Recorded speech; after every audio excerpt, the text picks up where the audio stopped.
I give a fuck? Why do I give a fuck? Why do I try so hard? Why do I care so much? Welcome to Why Do I Give a Fuck? A cross-cultural conversation between myself, Deanne Tate, and Johanna Thompson. In these times of great struggle and possible shift, we ask ourselves, why do we give a fuck about any of it? How does the lens we see the world through impact what we see? And what do we do about it? Yeah, so I want to deep dive into this conversation about what's happening with DEI and the Trump administration and what the plans had been for Project 2025. Yeah. And for me, it really relates to like creating, as we were just saying, a white nation, because the dog whistling and calling in and targeting DEI, that's diversity, equity, and inclusion. There's a component about accessibility that was in the executive order, which I'll kind of like go over in a second. But yeah, like this targeting of DEI, previous to any of the electoral process, there was the conversation, a couple years back about woke and who's woke and who's not woke. And when we refer to woke, meaning that I'm just going to define it very simply, is being aware of the impacts of white supremacy and capitalism. Yeah. That's the way that I want to define what woke is. That's how I Regardless of define how you fall under Yeah. the spectrum, how you identify, it is being aware of the impacts of white supremacy and capitalism. Boom. So be woke, don't be woke, whatever. Yeah. There's impacts and the impacts are there. And so now with Trump administration and being the face of this Project 2025 and rolling out what looks like a white nation, there's this conversation about DEI and then the targeting of DEI. What is the benefits of that to the North Star of Project 2025? And the way that I understand and experience DEI, diversity, equity, inclusion, being someone who I don't ever feel like I have been in professional settings where diversity, equity, and inclusion are the thing that has helped or benefited me in any way, shape, or form. So, like, what I understand about diversity, equity, and inclusion, I like to call it ideas. So, inclusion, diversity, equity, accountability. I like pulling in accountability and sustainability, like, setting up structures and systems that are actually sustainable for the larger group of people and still holding on to this like very capitalistic understanding because it produces the most effective outcomes. So, like, that's how I understand diversity, equity, and inclusion, or ideas. I experience and know and train and have conversations about the benefits of it actually expanding the bottom line because now you have more possibilities of pathways of being able to reach whatever North Star. You have more experience, you have more things to analyze. It's just like research. When you have a larger target, a larger um, research demographic, you can come up with better outcomes or even the things in your hypothesis that do fail is a solution to something else that you might not have been thinking about. And so the more experience and the more inclusion and the more diversity of understanding and thought you have, the more reasoning, the stronger the analysis can be for the best outcomes. And so that's how I understand DEI. And so this targeting of DEI and the way that it's used in the social context of the United States, where the rhetoric is saying that it is being used to provide people who might not be qualified with an opportunity.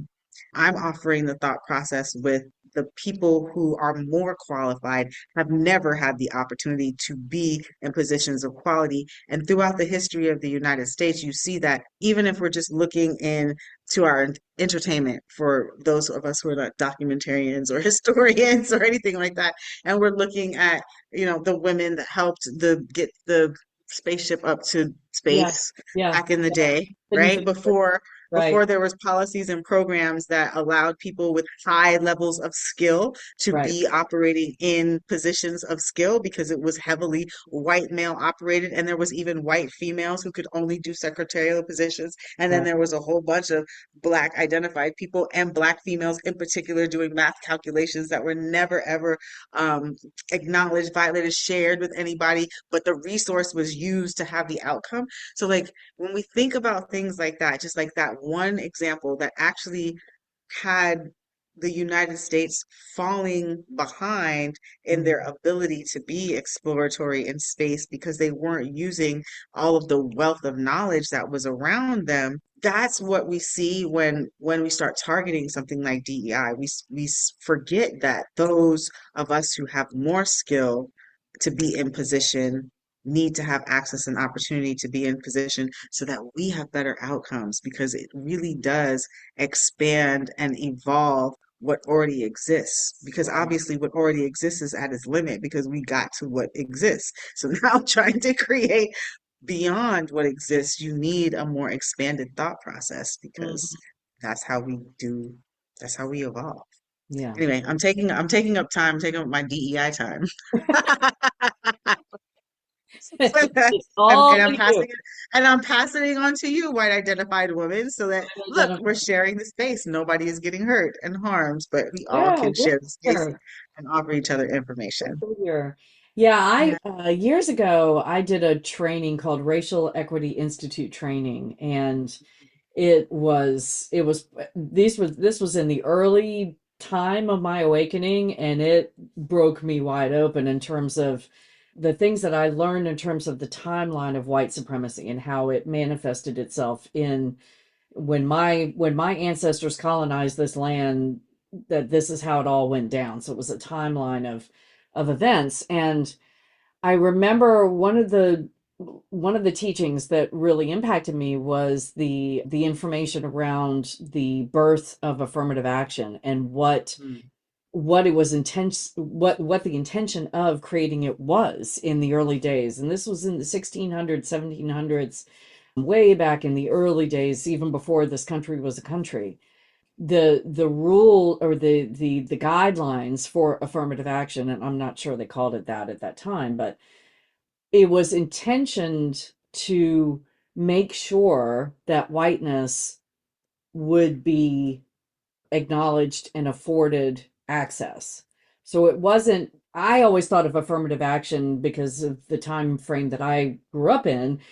It was always talked about with regard to making sure and to me, I mean, I might be wrong about this, so correct me if I'm not, but the what we're calling DEI now is really another iteration of affirmative action, but I feel like it's a deeper step or a more acknowledged step, but it's a similar guidelines or a similar trajectory. And so, but I was so interested to find out that affirmative action was actually created to benefit white people in the early days, and then the understanding that white women have been the biggest beneficiaries of the access and benefits of any kind of program that has to do with either affirmative action or DEI all throughout its history. Um, and so, we think about DEI and how it's being used today, that it's really become a slur in being used by people that used to be woke. Don't be woke, we got to get wokeness out of the military and wokeness out of this and that. And now it's DEI. So I feel like, the goalpost just keeps changing in terms of the language, which we all know has been happening in good ways too, so language morphs, and we understand that. But it's astounding to me how little white women especially know about how the elimination of these programs can directly impact us, will directly impact us, and how oblivious we are to that. And we We're were not oblivious, Deanne. Like, not everybody well, is like you. A majority of white women, I would say, are not like you, right? And so, as we're talking about Black women being tired of being at the front lines of right, the struggle, maybe white women are tired too and just want to return back to the father's knows best positionality of violence. I'm just going to keep it real, being pregnant, because that's what you're going yeah, to be able to do, right? In right. helping to increase the white nation is be pregnant. You don't Is need to it be going to work, be pregnant and be protected. And that's enough. And maybe people are tired and are excited about returning to that level of maybe, reality. maybe, You know, right, because maybe. that's what you basically signed up for. And that being the case, then that's what I'm so I'm just always so curious about this. I'm not curious. I'm not curious because I understand I understand white supremacy. But Yes. I, I- but I'm like the psychology of needing this level of domination, power, and position. Hmm. It's just that's a place that I just never am going to be able to access Right. an understanding about. Because there's actually enough resources to go around. We are reducing our resources, but there's enough resources to go around, and limited thinking is so limiting. Why would you want to exist in that? Because we're way more connected than the way that we understood connections, to your point, to the evolution of language. We are way more a connected society. We're not drifting away from our level of connection because technology is making us more connected Right. and Right. showing us that there's larger pockets of folks with the same understanding as you have. So like back in the day, it was easier to do the mental manipulation of white supremacy Hmm. because knowledge was limited. Now the manipulation of white supremacy is so much more difficult because you have all of these other resources that can completely negate what white supremacy is asking us to do. But then we have the complexity, the internal struggle of we all, no matter where we are, have existed in some form of impact of white supremacy. It's just like different levels of it. So coming out of the United States, you're going to be like at the 99th percent of existing in white supremacy. Living in any large colonized nation that still holds the colonization in strength. Okay, so then you reduce your percentages, Right. so we all have this component of like white supremacy that exists within our DNA structure now that we are Hmm. operating under. And but still having the knowledge that it is actually white supremacy, that it is actually an invalidated taking of power and mental manipulation that we are not fighting. I know. That we're not fighting, that we are literally just accepting across the globe. Hmm. And I don't know. I'm more of a maroon indigenous spirit, so Yeah. I I don't don't know. Like, I don't either. I don't either. I'm new to the fight. I'll be the first to admit that. It hasn't been my whole life that I've been railing at and so I can't believe how I guess I have a little bit of the reason I use the term oblivious, and I don't like using that term because it makes it sound like the people like we're victims or something of our not knowing, which I don't mean to suggest that we are. We're not victims of our not knowing. And yet the indoctrination is so complete. And maybe I have a little, I'm giving a little bit of allowance for that because I know what it feels like to be fully indoctrinated to the point of not seeing anything, and I have some understanding of an awakening of what that feels like, and then I have some understanding of knowing that that awakening is going to be happening for the rest of my life, and then I'm never going to completely undo the indoctrination. It's going to be a lifelong journey for me.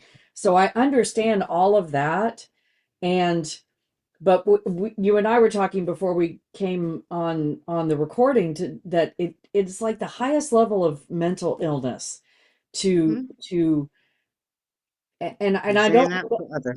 yeah, and I don't know if the indoctrination is just so damn good and so damn complete that that our It brains are is. broken. Okay. It is. It It is. is. And it's so deep. And then that's also like why I have compassion for the not knowing Yeah, because we just get into the rhythm of how we choose to exist. right. But then I don't have compassion because it is such a strategic and intentional methodology Yes. that it's not like we're not aware of it now because we know that white supremacy exists on a foundation of lies, but we are accepting those lies. We have Hmm. all of the things to completely dismantle its its its effect, and we have not Hmm. because there is this being a part of your DNA and being a part of what is familiar to how you move is sometimes easier to accept and just to operate under because there is so much other chaos. And so it's just like the most that I can deal with within all of this chaos is what I can deal with. And what I can deal with is understanding what my power and position is under the structure that I'm very familiar with. Hmm. And that is how we continue to allow this to continue to exist. What comes up for me also too as a component is the comfort piece. So when I have conversations with white people, either in my family or in my, general vicinity who are still choosing to live, like this, not looking at, I had a deep conversation with my sister over the holidays whose best friend is a Zionist, and she and my sister and I have been at odds, and her best friend is no longer speaking to me because she's a Zionist and doesn't believe, you know is choosing to stay asleep. And when I was having my conversation with my sister and having to say, you do realize these things are happening, babies are being shot in the head by snipers, and this is happening every day, and I've been watching videos of beheaded babies every day, and this is what I said to her, I said it's a moral failure. And this is where I think where the conversation shifted, because I said to her, I said it's a moral failure that your friend chooses not to see the reality of the ideology that she is supporting. And I also said to her, it's a moral failing to you to keep your eyes closed because you don't want to lose your friend. You are choosing to not know what's happening in the world and that your taxpayers are paying for because you don't want to lose your best friend. There's a comfort piece that weighs into this too. And that was a bit of the turning point for her, I feel like, in our conversation. And she did say she was going to watch the movie Israelism. I don't know if she ever did. I need to follow up with her and find out if she did and try to have that conversation with her. But that's what I bump up against when I talk to other white identified people who are still living as if none of this stuff is happening, or because the comfort, because there is no pushback on their comfort, they don't feel the compulsion to try to find out. There are people out there that will say that all of these white people are they're just idiots, or they're horrible people because they don't want to see. And I hear that and I totally understand that, but I also feel like there's another iteration, that it's not just horrible people who choose not to see. There's a comfort level somewhere in there that feeds that indoctrination and that compulsion to stay asleep, because to go out of that comfort feels terrifying. And we were talking before about how whiteness doesn't have the skill set to know how to navigate a Hmm. discomfort world, and so Hmm. all of those things I think weigh in. I'm not making excuses for anybody. I'm only just offering the No, that's real. because it boggles my mind too, as a person who was completely asleep, woke up a little bit, woke up a little bit, woke up a little bit, and will continue to wake up. It's like I know where they are. I understand where they are, because I used to be there, and there are still places that I am still there because I know I will always be journeying. and how to break that shell. And that's why you and I have talked before about how the conversations, when you have conversations with identified people about this, it looks very different than when I have the Different. conversations, because I feel like I need to do this, I need to shake them. I need to shock them into something to break that comfort hold. And I don't think that works the same for you or anybody that's non-white, to try to have those dialogues, because then the fragility comes up and everything gets violent. So yeah, I don't know what my point of all of that was, but it's just stuff that rolls around in my head as I try to have these conversations with other white identified folks. Yeah, no, because it's going to be critical to continue to have these conversations. This is a part of DEI, right? You Yeah, can talk into your in group yeah, and be creating this kind of whirlpool of like fanaticism, really, right?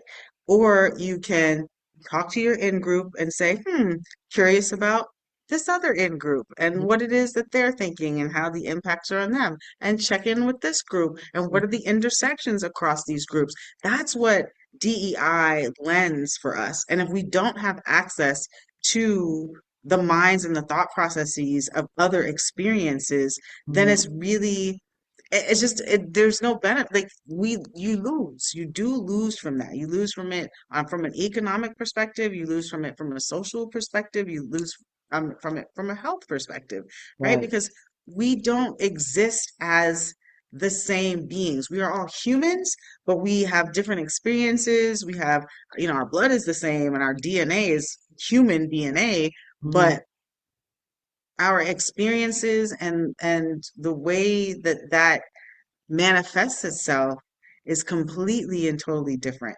yeah. And that, DEI allows the opportunity for us to explore that and again, come up with solutions that are beneficial to everyone. So it's a mind trickery. The manipulation is what we're talking about to use DEI and white victimization and white tears Mhm. as the excuse for eliminating opportunities for us to expand more, right? So, like in this strategy, you're really like creating an opportunity to make everyone continue to think in one way, To stay stagnant. to Yes, stay very, very stagnant. yes. And Because that is addiction is where the power is. Yeah, hmm And that's what propaganda looks like, y'all. That's what like marketing and branding, like our existence definitely comes from narrative storytelling and marketing and propagandizing right. our minds and more access to being able to do that, right? Because now technology is helping to manipulate our own minds. I'm sorry, I'm talking slow, but I'm trying to get the thought out. Yeah. But technology is recording the things that we're talking about, liking, saying that we want and need, so that Mhm. it can then regurgitate and manipulate our Right. brains. So like And keep us in a the bubble. Right. yeah, the ability to access and to get us, doing what they want us to do Mm. has become expanded. And so we need to be like, how are we connecting those things so that we can be in the benefit of that to be able to make sure that we are having more inclusive groups and diverse groups of people doing all of that stuff together. Mhm. I'm much more excited about what those possibilities look like than having to deal with watching this process of limitation go through the Trump administration and the way that it's going through the Trump administration. I wish we could have conversations with those in power based on what you were just saying, to say, why are you afraid? Where I'm curious about where the fear is around expansion. What is it about expansion that terrifies you so much? I feel like I know the answer. But What do you think the answer is? well, That's, because the yeah. perception of, I think the scarcity perception feeds into that. The whole concept of, which, like you said a mouthful when you said limited thinking is so limiting. I love Yeah, that. it is. That's a new Jayism for me. I'm gonna put that on my wall. Do a Limited. painting. It's so limited because, and I know that sounds, but it's true, and it's like, That's the thing. and in our society, we have been taught the scarcity mindset that there's not enough to go around, that it's a zero sum game, that if I give to you, that means I have less.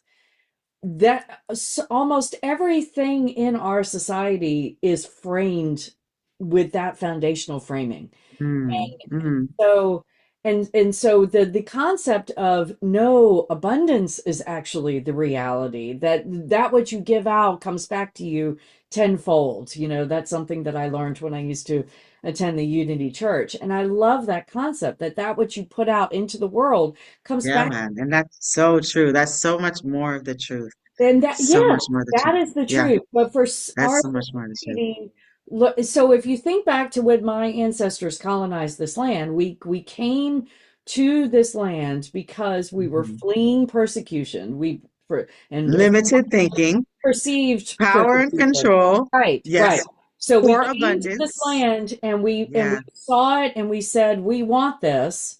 yeah. And what was the moment when we met the indigenous people that we said we need to destroy them rather than join with them? It was that scarcity mentality already in our indoctrination from where we came from, probably because of the 100%. European mindset. Because that's white supremacy.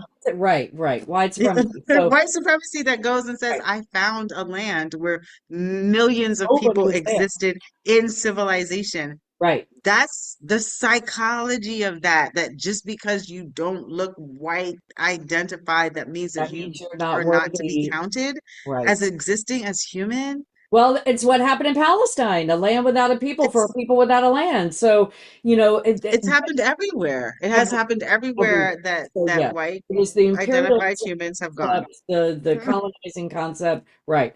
So yeah, the scarcity. That's what I wish I could talk to people in power and just say, why is it that you are more willing to buy in to the scarcity ideology than to the expansion ideology? What Power and control. control? And yet they are Period. killing themselves with all this supposed power that they think they have, because we're Mhm. killing the planet. Because holding it for the moment, right? Holding it for the moment in your presence and in your existence when Yeah, you're an individualistic human being right, is okay, right. right? All the foundation When you block. don't have this give and take, when you don't see the necessity for expansion because it's beyond what you actually need, Yeah, then that's how you're going to exist. yeah, yeah, Um, yeah. and that's the harm that that we're experiencing now, present day, and U.S. policy making through Project 2025 and Trump's leadership with that. Yeah. Though he said that he was completely separated from that, we see that he is just right in like, Only and nobody is he talking about only the separated lies of himself that. because he didn't Nobody write it. has even like, you know what I'm saying? Like, oh, you said that you weren't going to participate, but you're just turning the pages of Well, the I think blueprints and I think signing he the papers. separated himself from it because he didn't write it. That's interesting. He wanted the I wonder if he wanted Mm, if the authorship was actually him, like if he mhm, actually wrote it and it wasn't put together by all this group of people. I think mhm. that's might be why he separated himself from it. He's still doing it, but he's only doing Yeah. it, he only talks about it in the framework of I'm doing this. I'm doing Mm, this. I'm doing this. You don't hear him say, I'm doing this because I got it out of Project 2025. He mhm. doesn't want to give anybody else props for coming up with these ideas. So He I wants, hear you. I hear that. yeah, he Yeah. wants it to be his. And you know what this brings me back to, and I'm hoping that our listeners will visit this. It really does bring me back to one of our earlier episodes when we talked about your grandfather, being a part of the KKK and that document that we have. Like the Project 2025 document, and we said it during that podcast. It really looks like Klan directives Yeah, back in the day. yeah, And so, if we're looking at history and we're looking at what systems of oppression, how Hmm. they are continued, how they're continued, that's enough to say. Yeah. You can see the similarities in the two. Yeah. And you can see from that period of time how long it took us to get to civil rights. I wanted to go back to affirmative action Mm. and DEI because there was like the distinction. What I the focus of affirmative action more was placed alongside the civil rights movement. So it really was a story narrative that expanded to a larger demographic of people, but it really got centered into Blackness and Black people being able to have the access where there was a lack of access in the history of the United States for a long period of time. Hmm. DEI now is talking about diversity, equity, and inclusion. So as we've evolved with expanded thinking, what Yes. we've come to understand is our larger community is Hmm. filled with people who have accessibility needs, that have other abilities, like that have neurodivergence, that have are on a spectrum, or and so we don't want to discount the existence of those human beings. And Right. with DEI, it it under the definition that I'm still speaking about, because if we're talking about white supremacy and capitalism, it doesn't take into account anything that's not going to increase the bottom line. Hmm. And it doesn't acknowledge having differences in the ways that it increases the bottom line. DEI allows for the exploration of that, to Hmm. say everybody is a part of this process and has something to contribute. And we need to understand the contributions of those people to this process so that we can make sure that we are having better outcomes. So, affirmative action, really having the narrative around accessibility for Blackness and also women, the gender conversation. So it was very racial and gender Hmm. positioned when we're talking about affirmative action. And in this space now, in our present day, because there has been advances Hmm. with expanded thinking in those two areas, we're also now able to think about all of the other identities and all the other accessibility needs and all the other ability needs that people have. Ageism, as our population is becoming older, does that mean then healthcare has improved? Does that mean that we can shift the age of retirement because people are healthier for longer periods so it's like things like that DEI allows us to really think about and explore as we're setting up our social engineering. It's critical. And that's the part that the Trump administration is missing. Hmm. And in missing that and placing all these things in reestablishing the white nation in the way that the US is trying to do right now, the thing that I continue to keep on saying is that whiteness and white supremacy hurts white people more than it hurts other people, and people don't think about that. Like other people get harmed, like have the direct impact. So I always qualify it Yeah. with I that, don't the know if it's direct more. impact. Do you think it's more Yeah, but or like I do think it's more because y'all exist in mental health and don't think it's mental health. yeah?